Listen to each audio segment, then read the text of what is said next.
এই যে বারবার রাজার ছেলের কাছে যাবি বলছিস, মলুয়া তা কি কেবল ওকে তুলে আনার জন্যে? শুধু কি ওর সাথে লড়াই করার জন্যই তোর পরাণ কাঁদে? আর কিছু নয় তো? দিনের আলো পড়ে গেলে একটা জায়গা দেখে সেখানে বসে বিশ্রাম করবে। রাতের বেলায় ভুল করেও যেন তুমি খুঁজতে যেওনি, তাহলে বেঘরে প্রাণটি যাবে তোমার। কিন্তু দিন রাত এক করে দিয়ে আমি ওই বেদেকোনাকে খুঁজবে ভেবেছিলাম। এখন রাত্রিবেলায় পথে থেমে গেলে তা কি করে করব?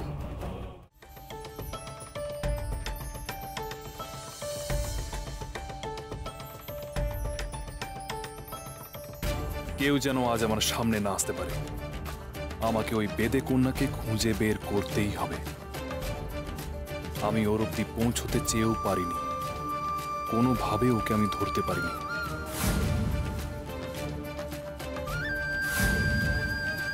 কিন্তু আজকে আমি তা কিছুতেই হতে দেব না। আমি ওই বেদেকন্যাকে ধরবই। যা যা প্রশ্ন ছিল সবের উত্তর আমার চাই। কিন্তু পথে অনেক বিপদ। এই বিপদে তোমার আশীর্বাদ চাই কালাচান। এই পরীক্ষায় যেন আমি সফল হই।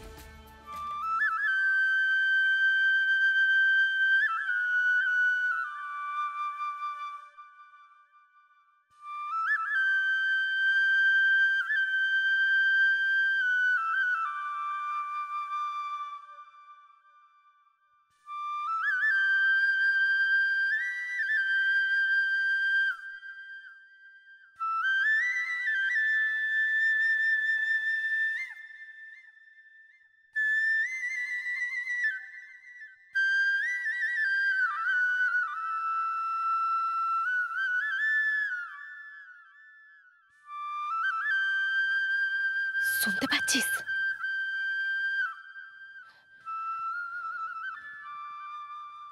উপাসেশ্বর, উপাসেশ্বর, তোরা শুনতে পাচ্ছিস? হ্যাঁ, শুনেছি। কিন্তু কে বাজায়? অমন জঙ্গলে বসে যে বাঁশি বাজায়, সে পাগলই হবে।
কোথা যাস মলুয়া?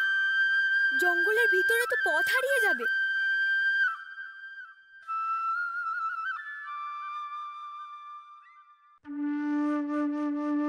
মলুয়া দাঁড়া।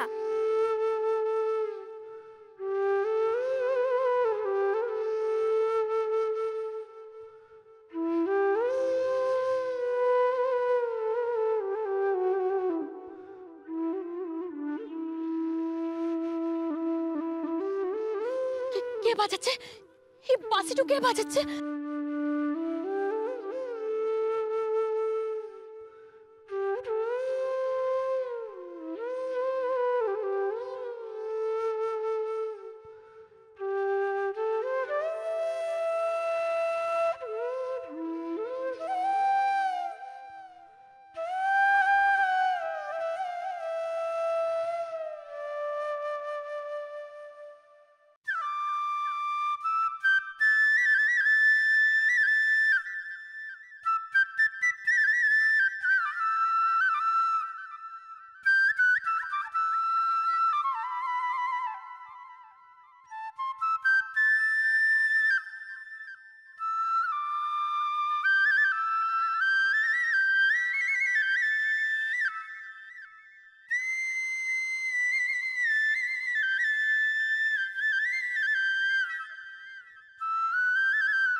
কোথায় গেল সে কথা ভাবিস নে, তার আগে ভাব আমরা কোথায় এলাম। ঠিকই তো, আমরা ছুটতে ছুটতে কোথায় এসে পড়লাম।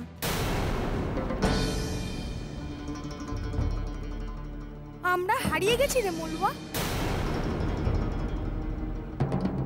ও ছেলে ছুটে ছুটে আমাকে এখানে নিয়ে আসলো কেন?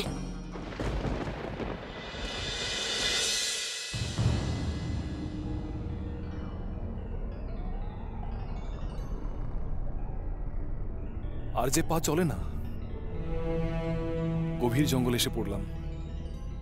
এদিকে দিনের আলো শেষ হয়ে গেছে, রাতের বেলায় কোন দিকে যাব কিছুই বুঝছি না।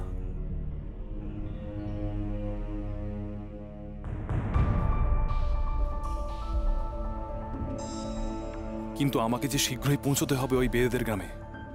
সেখানে গিয়ে ওই বেদে কন্যাকে যে আমায় প্রশ্ন করতে হবে, সেই সব প্রশ্ন যার উত্তর আমি এখনো পাইনি, যার উত্তর শুধু আছে ওই বেদে কন্যার কাছে। জুজুৎসু দিনের বেলা ঘুমোয়, আর রাত হলেই সে বেরিয়ে পড়ে শিকারের জন্যে। ওনারা বলেছিলেন যে ওই জুজুৎসু রাতের বেলায় শিকার ধরতে বেরোয়। রাত তো হয়ে গেছে, এবার কি করব? কোন দিকে যাব?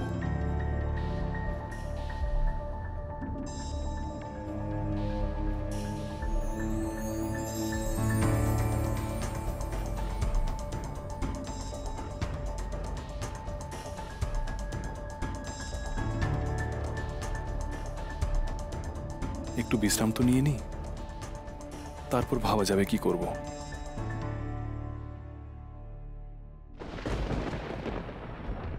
জুজুৎসুর সামনে রাতের বেলায় গেলে তুমি হয়তো তার শিকার হয়ে যাবে। কি এই জুজুৎসু রাতের বেলায় যদি আক্রমণ করে? না, কিচ্ছুটি হবে না। এতদিন যেভাবে শত্রুর সাথে লড়াই করেছি ঠিক সেরকম ভাবেই বিপদকে লড়াই করে আমি শেষ করব।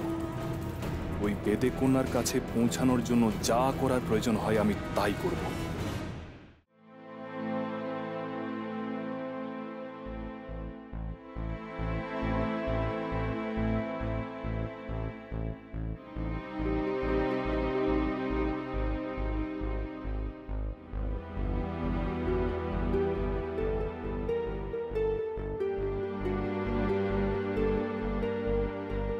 কোথায় এলাম আমরা মলুয়া?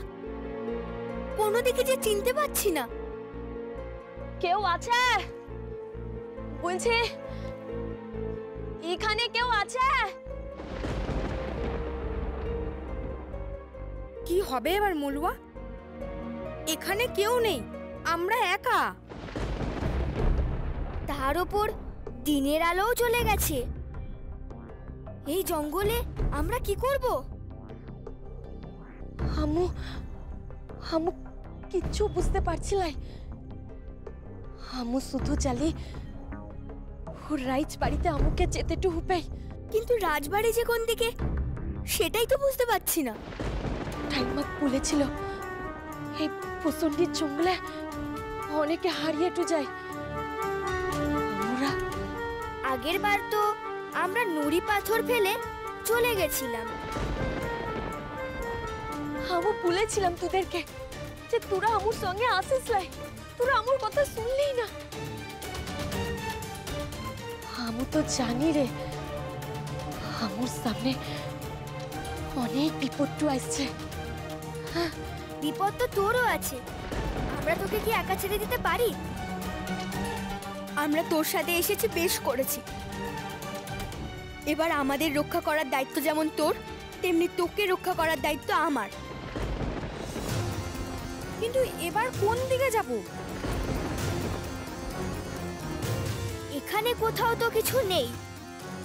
আমার মনে হয় সামনে ওই যে কুটির আছে, ওখানে যাওয়াই ভালো। ঠিক বলেছিস, চল তাহলে।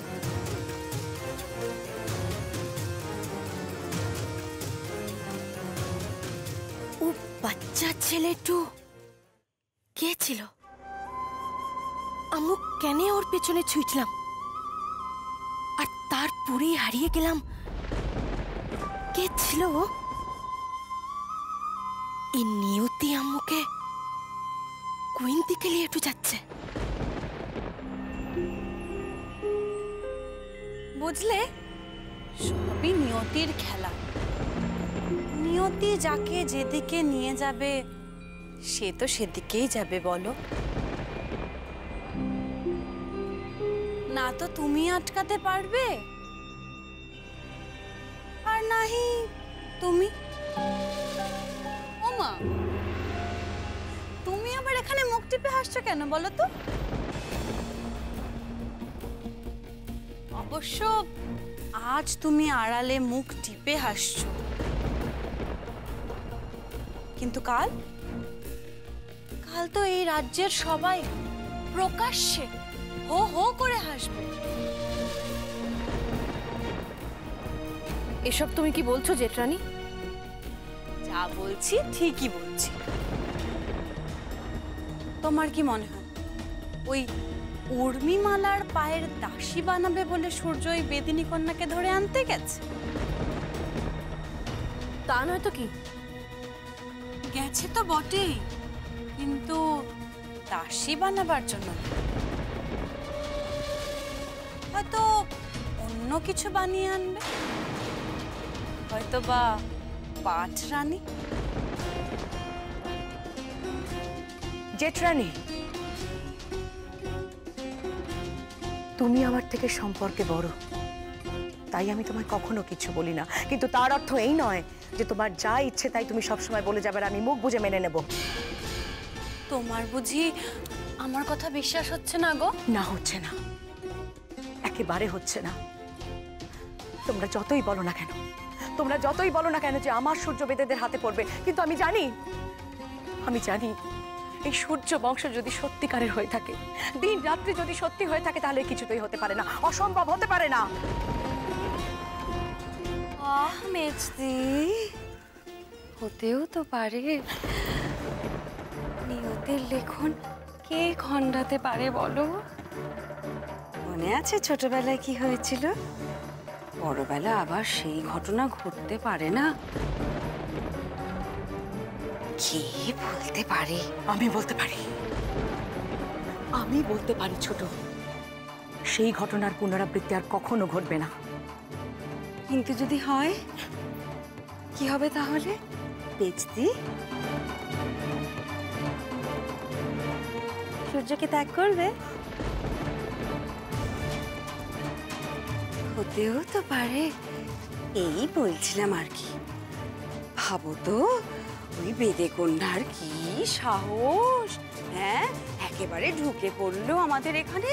কত লোক, কত পাহারা, তা সত্ত্বেও ভাগ্যিস বিবাহটা হয়নি। বলেই হতো। না না না, এই বিবাহ কিছুতেই হতে পারে না। আমার সূর্য স্ত্রী হবে একজন বেদিনী, এ অসম্ভব।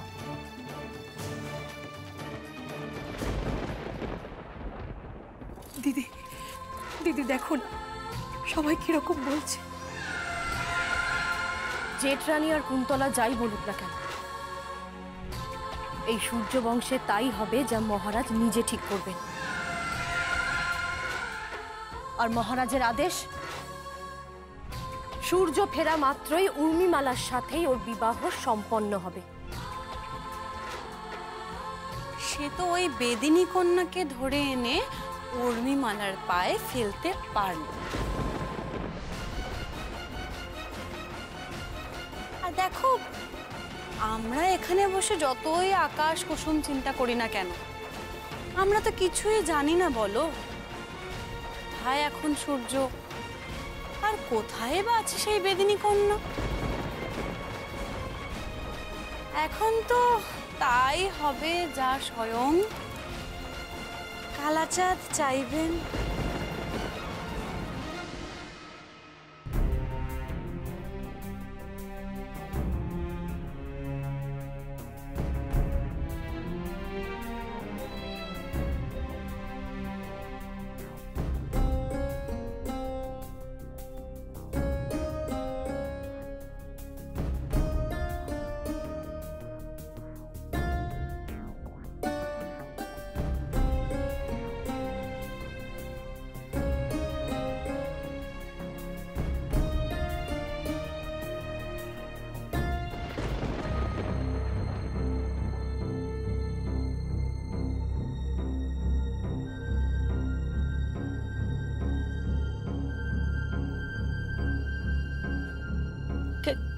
কেউ আছে?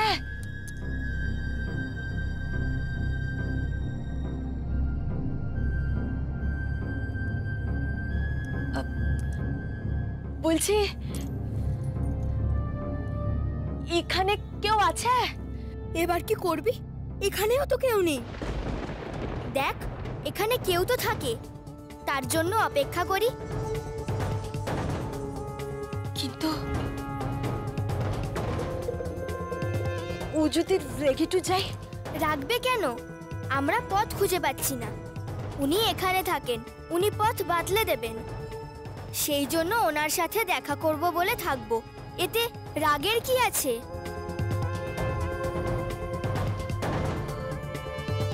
আম্মু আম্মু আর চলতে তো পারছি না রে,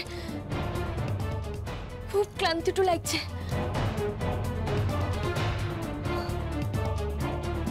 আম্মু আম্মু এখানে একটু বসি, তোরাও বস। হ্যাঁ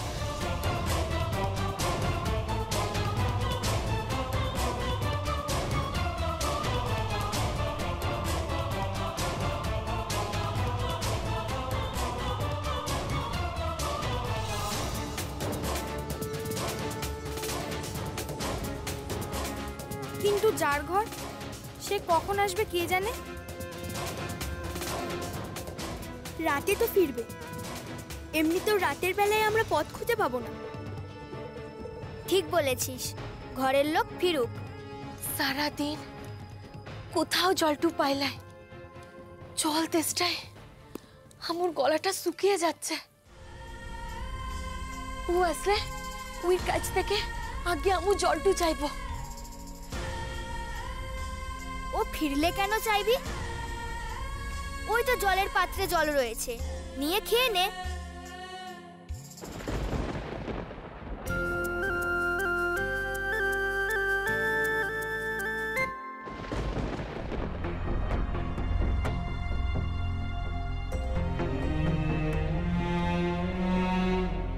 লারে কাউকে লা বলে কারোর জিনিসে হাত দেওয়াটা ঠিক হবে লাই। তুই কি সোনা দানা নিচ্ছিস নাকি? তুই তো জল নিচ্ছিস, জলের আরেক নাম জীবন। তুই জল খেলে কেউ তোকে কিচ্ছু বলবে না। তাও ও কি ভাইবে তার তো কোনো ঠিক নাই। কিচ্ছু ভাববে না, জল খেয়ে নে। জল পিপাসা নিয়ে আর কতক্ষণ বসে থাকবি? ও কখন আসবে তার ঠিক নেই, তুই ততক্ষণ বসে থাকবি নাকি? জল খেয়ে নে।